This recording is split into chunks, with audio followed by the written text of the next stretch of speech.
Hello दोस्तों, नमस्कार। कैसे हैं आप सब दोस्तों? वीडियो स्टार्ट करने से पहले मेरी आपसे एक रिक्वेस्ट है कि वीडियो को लाइक कीजिए, शेयर कीजिए और चैनल को ज़रूर सब्सक्राइब कीजिए। दोस्तों, एक बार की बात है कि एक जो बहू होती है, वो बहुत अपनी सास से बहुत ज़्यादा परेशान होती है।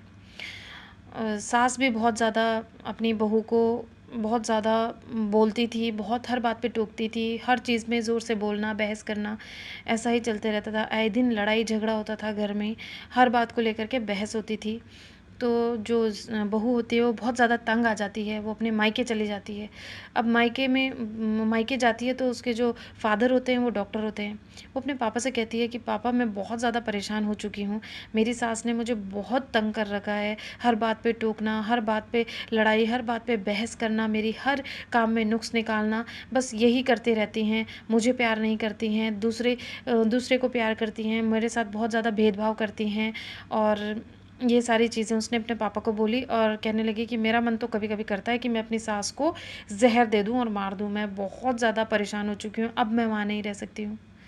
तो जो पापा होते हैं वो थोड़ा सोचते हैं और फिर कहते हैं कि अच्छा चल ठीक है बेटी, तू बहुत ज़्यादा परेशान है अपने ससुराल में, तो अपनी सास को मारना चाहती है, तो ठीक है, मैं तुझे एक दवा दूँगा, दवा क्या, ज़हर दूँगा, और वो तू अपनी सास को हर रोज़ थोड़ा-थोड़ा देती रहना खाने में, और जो तेरी सास है 6 महीने में वो मर जाएगी। तो जो बहू होती है वो बड़ी खुश हो जाती है कि हाँ, चलो ऐसा ठीक है। लेकिन उसके जो पापा होते हैं वो एक प्रॉमिस लेते हैं अपनी बेटी से। वो बोलते हैं कि इन 6 महीनों में तुझे अपनी सास के साथ बहुत प्यार से रहना है, बहस नहीं करनी है और उनकी सेवा करनी है। ऐसा इसलिए बोल रहा हूँ कि कल के दिन अगर तेरी सास की अचानक मौत हो जाए या तेरी सास मर जाए कल के दिन, तो कोई ये ना बोले कि हाँ, सास-बहू की लड़ाई होती थी और बहू ऐसे हर टाइम सास को परेशान करती रहती थी, तो किसी का शक तेरे ऊपर ना जाए, इसलिए तू अपनी सास के साथ बहुत प्यार से रहना। तो जो बेटी होती है वो यही करती है और बोलती है ओके, मैं ऐसा ही करूँगी। बेटी वापस ससुराल आती है और अपनी सास के साथ वो उस दिन तो उसकी बात ही कुछ और थी। पूरा बिहेवियर ही चेंज था। वो बहुत प्यार से अपनी सास के साथ बात करती है, बहुत प्यार से रहने लगती है। अपनी सास के मनपसंद खाना बनाने लगती है और सेवा करने लगती है, पाँव दबाने लगती है, हर छोटी बड़ी चीज़ सास से पूछने लगती है कि मैं आज ये वाली साड़ी पहनूँ, मैं आज क्या पहनूँ, आज क्या बनाएंगे, आज क्या बनाऊँ, आपको क्या पसंद है, ऐसी ऐसी बातें वो पूछने लगी। फिर एक दिन सास ने एक दिन ये देखते-देखते सास को भी ऐसा लगने लगा कि ये जो क्या हो गया है, बहू के नेचर में एकदम से चेंज आ गया है। और ये देख कर के जो सास थी, वो उनका बड़बड़ाना में कम हो गया था। क्यों? क्योंकि अब रिप्लाई तो कुछ मिल ही नहीं रहा था, सास कुछ भी कहती, जो बहू है वो चुप ही रहती, तो सास का बोलना भी अब बंद हो गया था। तो आगे धीरे-धीरे क्या होता है कि जो बहू होती है, वो जो बातें बाहर अपने मम्मी-पापा या भाई-बहन के साथ शेयर करती थी, उनसे पूछा करती थी, उनसे सलाह लिया करती थी, अब वो सारी बातें अपनी सास से पूछने लगी है, सास के साथ शेयर करने लगी है। तो इससे क्या होता है, धीरे-धीरे वो सास भी बिल्कुल शांत हो जाती है और बहू भी, दोनों का बीपी बिल्कुल नॉर्मल आ जाता है। तो देखते ही देखते ये 6 महीने भी निकल गए, लेकिन जो बहू थी वो डेली वो जो दवाई थी वो मिला-मिला करके अपने सास को खाने में दिया करती थी और किसी को पता भी नहीं चलने देती थी। फिर एक दिन बीच में ही ये हुआ कि वो जो बहू है, बहू के मन में ये आया कि अरे! मतलब उसको फ़ील हुआ कि मेरी सास तो अब मतलब ये मैं अपनी सास को ज़हर दे रही हूँ, मेरी सास तो अब मरने वाली है। और ये वो स्टेज थी जहाँ पर जो बहू है वो सास को बहुत प्यार करने लगी थी और बहुत ही आदर से रहने लगी थी, और जो सास थी वो भी अपनी बहू को बहुत प्यार करने लगी थी, बहुत पसंद करने लगी थी।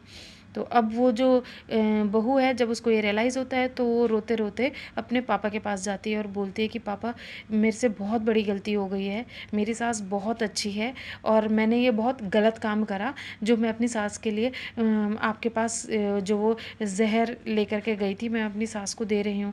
पापा, मुझे कुछ ऐसी दवाई दो, मेरी सास ठीक हो जाए, मैं नहीं चाहती कि मेरी सास को कुछ हो, मेरी सास बहुत अच्छी हैं।